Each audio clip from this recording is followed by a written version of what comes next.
Hey guys, here with Warren Wandling. Hey Warren, thanks for joining us. Hey, John, I'm really excited to be on your show today. Sounds good. We're here, episode 21 of the MAREI PartnerCast here. My name's John Wires.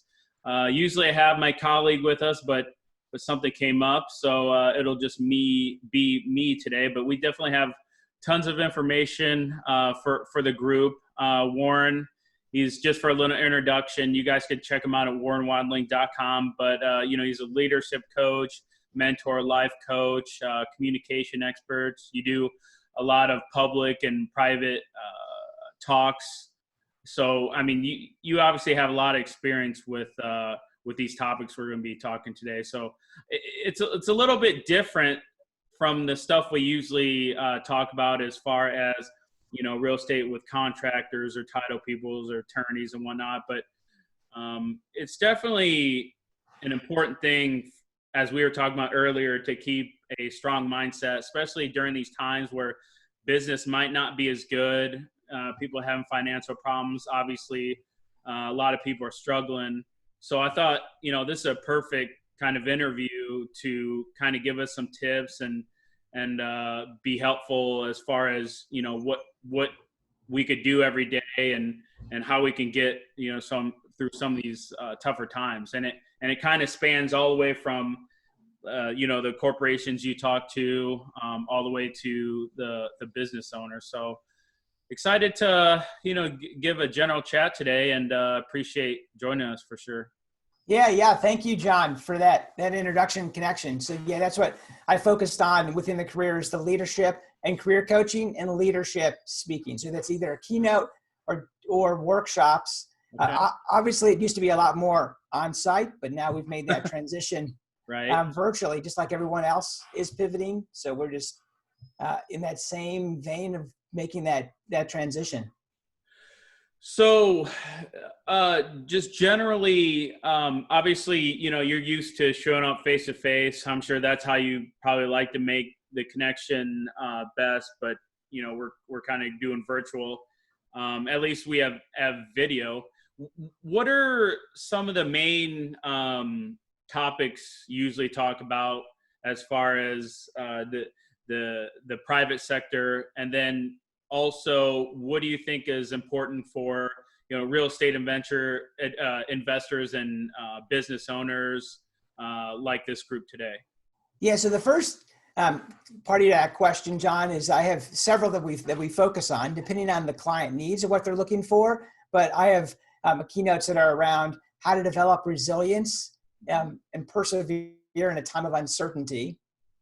Leadership with purpose, which is it can be a full day workshop or a keynote also, but it's five specific laws that we focus on. Some of those laws deal with the law of knowing yourself, the law of purpose, the law of belief, and the law of focus, and the law of goal setting. And then connect to communicate. Okay. So the key aspect, really, I think even if you're in a real estate investor, because I also host a podcast, as we talked about earlier as well. It's called How to Become an Obstacle Buster podcast. And I interview different leaders in their industries of how they broke through the level wherever they're at to reach the level of success. So I've had guests on the show like Tom Hopkins. Some of your listeners might be familiar with Tom Hopkins. He's the #1 sales trainer in America. We've had Aaron Walker, which is another strong entrepreneur, strong in developing mastermind groups. And then Tyler Ford, who is a real estate investor that I've known for a number of years out of Arizona. And so I think it doesn't really matter the industry, but specifically with real estate investors, is to be able to manage from a productivity perspective. And in today's environment, certainly with COVID, is that we're dealing with distractions and all of the social media and news media that we're inundated with, right? Is how do we manage that distraction? Because I don't know about you, but all of a sudden you just glance at your phone, and before you know it, you're like surfing on Facebook, and you go, what was I doing? I was doing some research on the property. And so we can talk about some strategies to be able to just to hold your focus so you can accomplish more tasks. Okay. Yeah. Sounds good. No, I totally know what you mean going down rabbit holes, social media, YouTube, all that stuff. I mean, I think a lot of people agree. A lot of that stuff is almost filled with junk, and it's hard to sometimes stay on focus when there's so many videos going and so many entertaining things versus work. That's a big deal, and obviously not to get down and stay on the horse, especially during these times. Give us a little bit about maybe your background and, kind of maybe why you went into this course of work helping people. Yeah, so I'm really passionate about working with purpose-driven leaders and entrepreneurs. And we all know entrepreneurs are definitely fall in that category of real estate investors, and who really want to thrive in their career and leadership so they can step into less stress, greater profit, and experience the work they love. Mm-hmm. So I know that's the passion, because I know people, I've experienced myself, is that people want to be able to have this dream or the entrepreneurial venture to break free from their W-2 job and have this position, but they run up against this struggle. And what is that struggle to be able to break through? So we help remove some of those barriers so they can break through and experience that life that they've been dreaming about. Yeah. So that was the passion that was really driving that. So Initially it came out of speaking, because coaching at the time when I entered into this speaking and corporate training wasn't really on the scene. And so, but as coaching emerged in early 2000s, that's when I integrated more of coaching. Yeah. I ever since obviously internet and everything came along and people getting out there and just information delivery, I think coaching and mentors, communication coach, leadership coach, just anything growth mindset related has become really popular. Mm-hmm. I've always thought of these things for like high level people that could, that would know people like yourself or that can afford this type of training. So it's really nice to see that, we have access and people are out there, doing it because you are local to the OP area, right? So just exactly. Yes. Yeah. Lived here you are here. So that's exactly. good. Yeah. Which is kind of nice. Right. So what do you, I guess you obviously have an agenda usually when you talk to groups. For this real estate group that's made of investors and business owners, what do you think, what's one of the general things or a few of the topics you'd like to hit on for this type of group that would help out? I think for today, John, I think we maybe talk about resilience. Okay. Like how to build resilience. Because I think every day is so different in today's world with COVID and the rest of the environment that we're all dealing with. And we never know what last week or even tomorrow is going to bring, right? So be able to build that resilience so you can be able to push forward and stay focused on whatever your dream is and building your business. Okay. And what are you seeing out there right now as far as, clients out there? Are they generally prepared, or what do you usually help them out with, for example, as far as like resilience?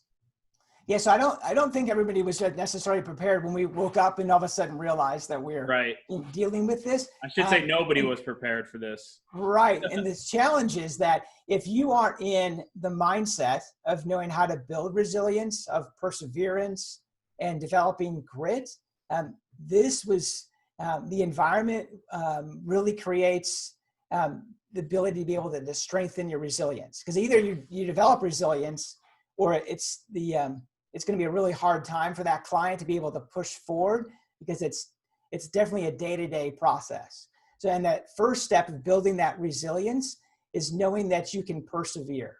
Like, that's a simple question that all of your guests can ask themselves, is that, do they truly believe that they can persevere? Like, because standing on this side of, if we were looking across a lake, and maybe looking across the lake might represent to some of your listeners as fear. Like, can I really persevere? Is it really possible that I can develop a real estate investment business in this market? I mean, just really being able to answer that question. Or there might be some what ifs. Like, what if I invest in a property and it doesn't go as we all thought it might go? So those are white ifs that are circling our thoughts. So building resilience, I kind of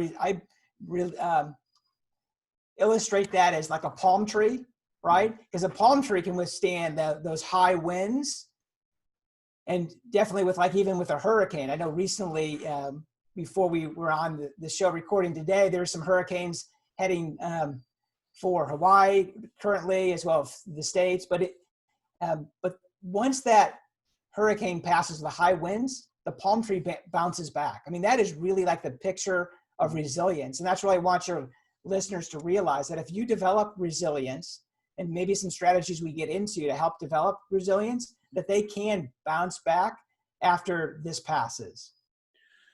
So when you talk about resilience, I don't know, I would assume they're fairly similar to even people in the corporate world, just, theirs might be on a different level.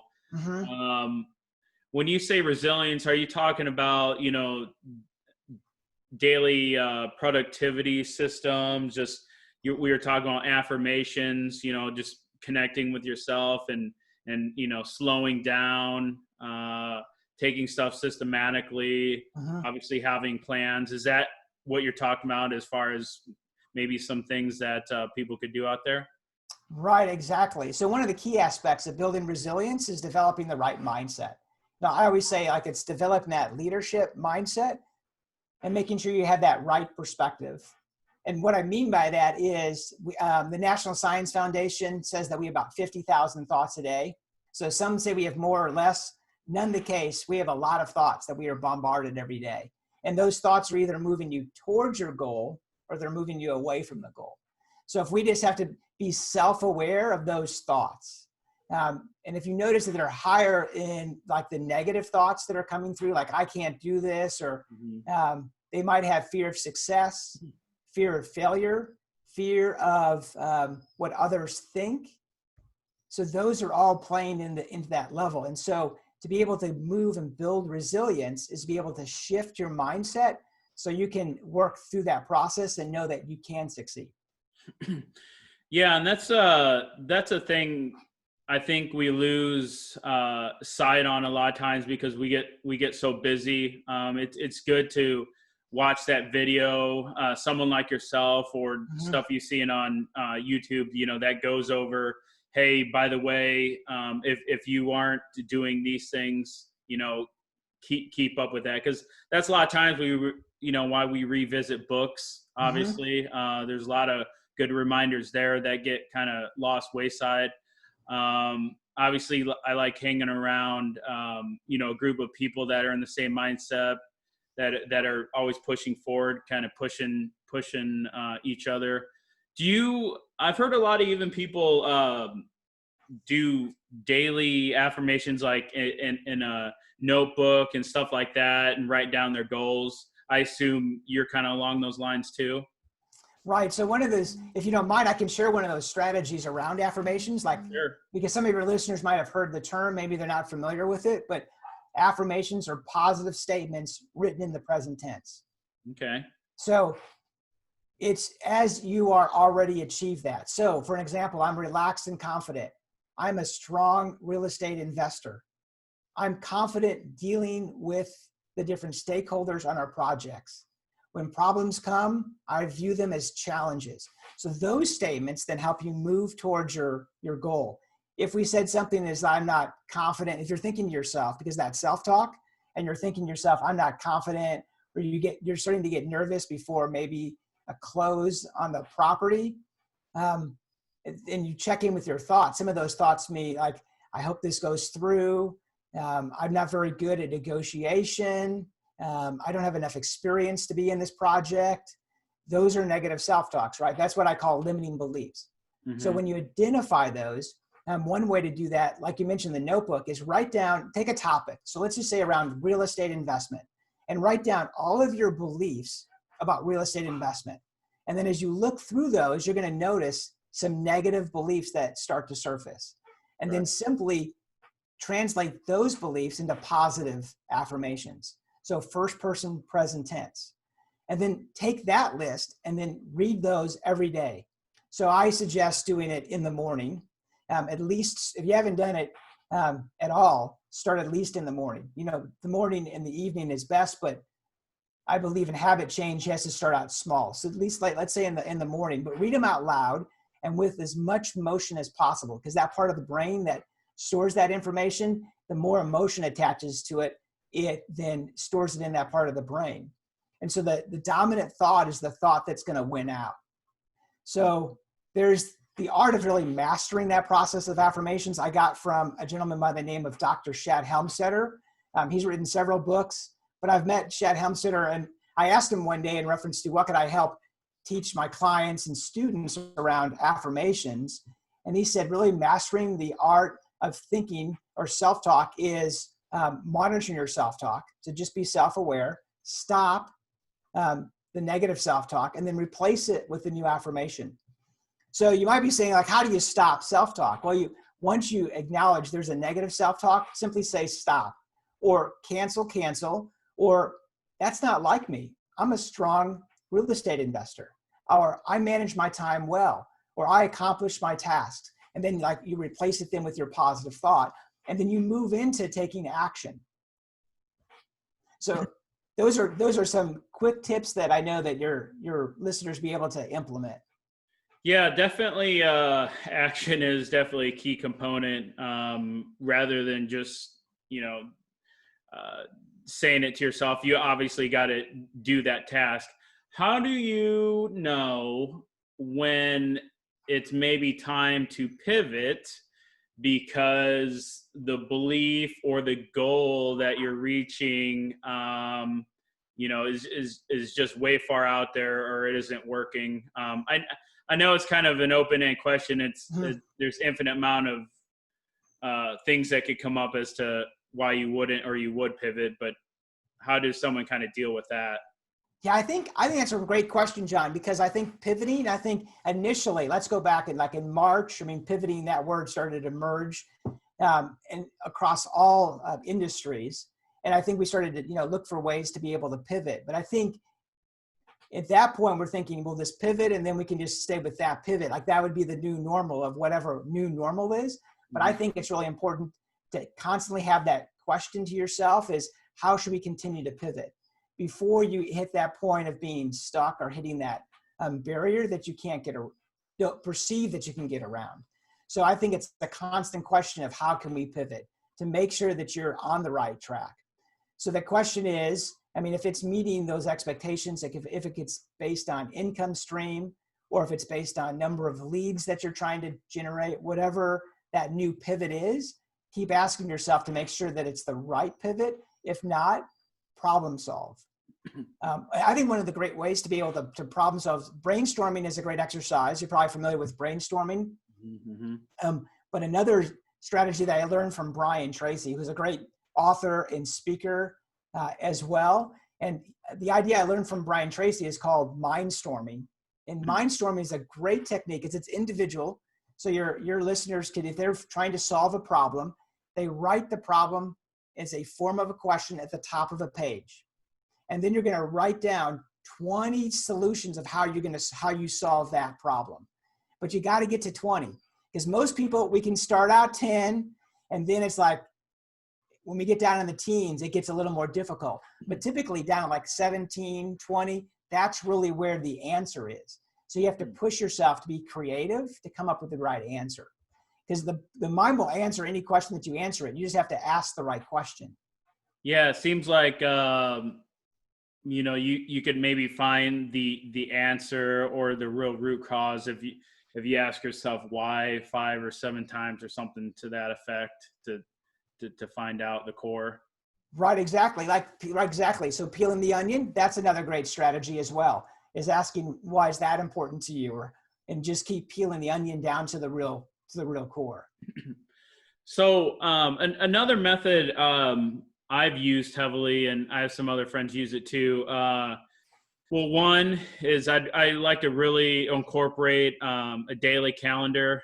I never thought I would enter so many things in a calendar, but it helps me keep organized. There's so many small, minute things, and short-term memory is so bad for a lot of us that if I know I need to do something, I just open up my Google Calendar real quick and just put, whatever. You could just say buy milk, but you might, need it for your child, but it's something small, but it's a big thing you need to do. And then if you don't remember to do it, obviously it could throw off your meetings or something like that. So that's one thing I like to do as far as how to, keep efficient there. And then obviously, I have a friend that's heavily uses a task management project type thing called like ClickUp. That you could put up small tasks in there. I'm sure you've definitely dealt with those where you can put a project in there. It could be underwriting a property and then putting a bunch of subtasks. So do you like any tools or as far as that goes that are helpful, or is it mostly dependent on your profession maybe? So there's two solutions in reference to that, John. The one I like inside of Google, there's the notes section that's really handy in reference to be able to do that. But there's tons of different project management tools that you like Trello that you can use to be able to manage projects. But one strategy, kind of a mind hack, if you will, around productivity is time blocking. So if you're probably familiar with the term with time blocking, sometimes when we start talking about time blocking with clients, sometimes you get pushback because people say, I don't want to fill out my whole calendar because then I feel it's restricted. Because they don't feel like they're in control. But I assure them that they're in control. Time blocking allows you to be focused. And the key within productivity is to be focused. So is to be able not to schedule necessarily everything on your calendar, but you want to identify what I call your HPAs or high payoff activities. So that's around the 80-20 rule. That's the Pareto principle that 20% of your activities produce 80% of your results. The challenge with that is most people spend 80% of their activities only producing 20% of the results. I mean, and that's a whole topic in itself that we can get into, John, but in reference to time blocking, pick those key areas that you need to do within real estate investing and list them, actually schedule it as an appointment, just as if you're going to have an appointment with a client, and schedule it if it's an hour or if it's 30 minutes, whatever you're going to spend that time with, and can just hold yourself to that calendar. Now, the key is that you own the calendar doesn't own you. So if something comes up and you feel like it's more important than that activity that you scheduled, like it was a meeting or to the client meeting, you can move that HPA to a different time, but you have control of it. You can decide to move it. But time blocking is a great exercise to really help folks to be able to get really focused. No, that's really good advice. I use that myself. I'm trying to implement it a little more. As far as time blocking, a lot of people use it for cold calling customers. I kind of use a little bit for scheduling interviews, on this day and this time span, this is the only time I do interviews, because if people might not realize it, if you don't time block, you'll always be random, you'll push it, and it just won't get done, or it won't get done as fast. So yeah, if you designate the time to do this task and you're consistent, you're going to do a lot more. And like you said, your schedule is going to be more consistent too. So that's definitely advice.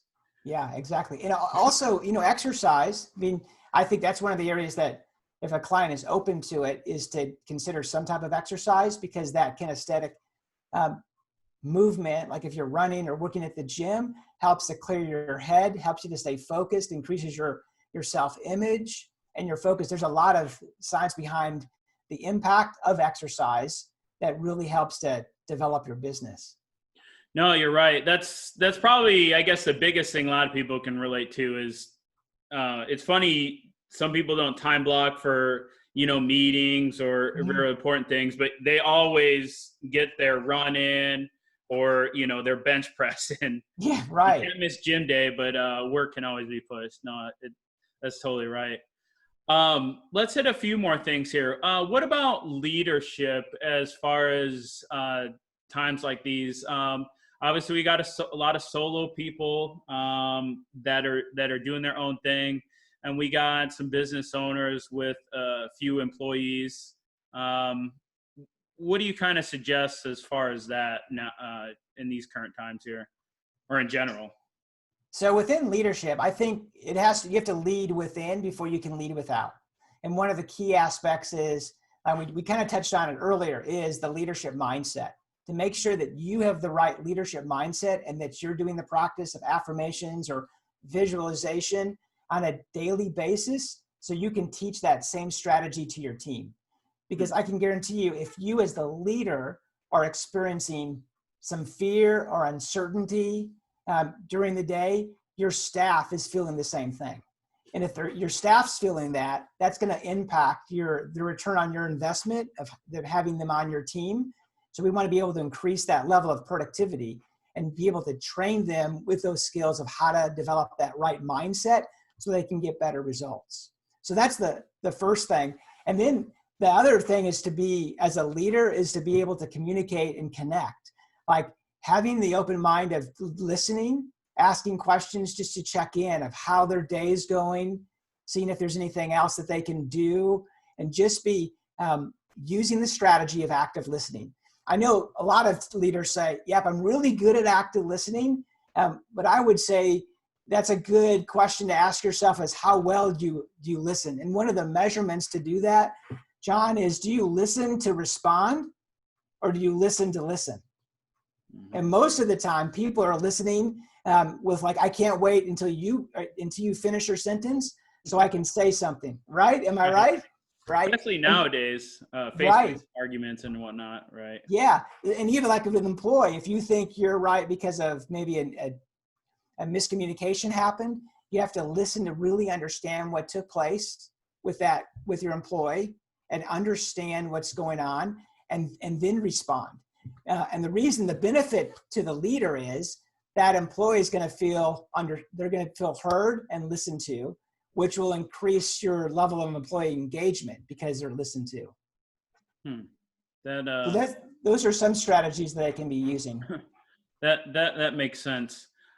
What you working with obviously a lot of businesses and clients.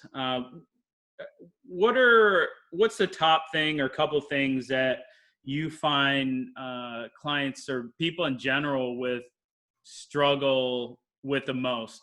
I don't know if there's a difference like pre-pandemic versus now. What do you consistently see people have problems with? Yeah, even it was pre-pandemic and even like into current day, I know we've talked about it, but mindset is critical. What's interesting, even when I start working with clients and they're at a level of success already, but they want to take their business to the next level, as we when I'm doing leadership coaching with them and we cover the topic around mindset, that shift allows them, because of the strategies that we use, to see possibilities that they were holding themselves back. So that's a key area. But also the values and purpose. Because like if you're a leader, you want to make an impact in the world, but what's the why? And the definition for that is helping you identify your purpose. So that will fuel you. So when you run into challenges, you have the grit and the perseverance because you know what your purpose is, and that's going to almost like draw you towards your goal because you know what your purpose is. And one of the key aspects in developing your purpose, we have a whole program around just identifying your purpose. And part of that is doing a value exercise, helping to identify what are your values. Because once you identify your values, if your values don't line up with your goals, it's going to be a challenge because it's not going to be congruent with your goals. And that's where you feel some of that frustration. So if you're struggling with doing work, so sometimes if there's a parent that spends a lot of time at work, but they also have a high value of family, and then all of a sudden they're struggling when they're at work, they're wishing they're spending more time with their family, and when they're at their family, they're wishing they spend more time at work. But if they identified that family was a high priority, then we could put steps into place and strategies to make sure there's a balance, the right affirmations to be able to help reinforce that behavior. And then they're going to feel like it's definitely be more congruent with the work that they're doing. No, yeah, those are all definitely good points. I was just curious what common themes keep coming up when people come to you on, getting a coach, essentially life coach to help them out, because it's kind of interesting. It's like we need someone there because it's so hard to kind of do this alone. So it's nice to have a person, again, a network. Obviously even could be your wife or your siblings, hold each other up, because I don't know why, but it just sometimes seems easy to forget this stuff when it's the most important, because like you said, it does start with you. If you can't fix or help yourself, like with any problem you have, you're not going to get very far, and you're not going to be able to help other people, obviously. So. Right. So those are the two themes that keep coming up. It's the mindset that comes up, as well as the purpose. What is my purpose? That theme comes up. But interesting, most people, when we first enter the conversation, they look at the outer game. So I work on the outer game and the inner game. So the outer game shows that they're frustrated with work, and that comes up with values and purpose, or they're overwhelmed. So that's around productivity.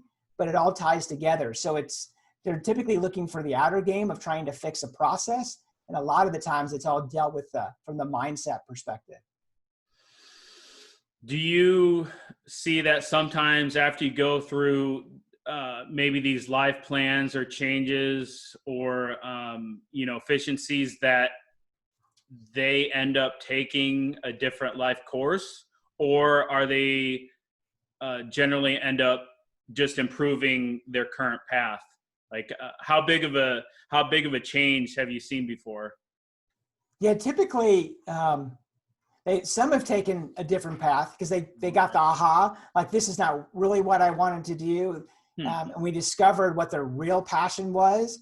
And once they discovered that real passion, they were able to really excel in that area. At the same time, others have just broken through to what was holding them back because of self-imposed limitations. So those limiting beliefs, thinking that I can't reach the next level, I'm not good enough, fear of success, some of those fears that emerge as our conversations start. And so being able to reset those through visualization and with affirmations and other tools that we use to help guide them through that process. Yeah, that's definitely, powerful place you have, having the ability to kind of help someone determine,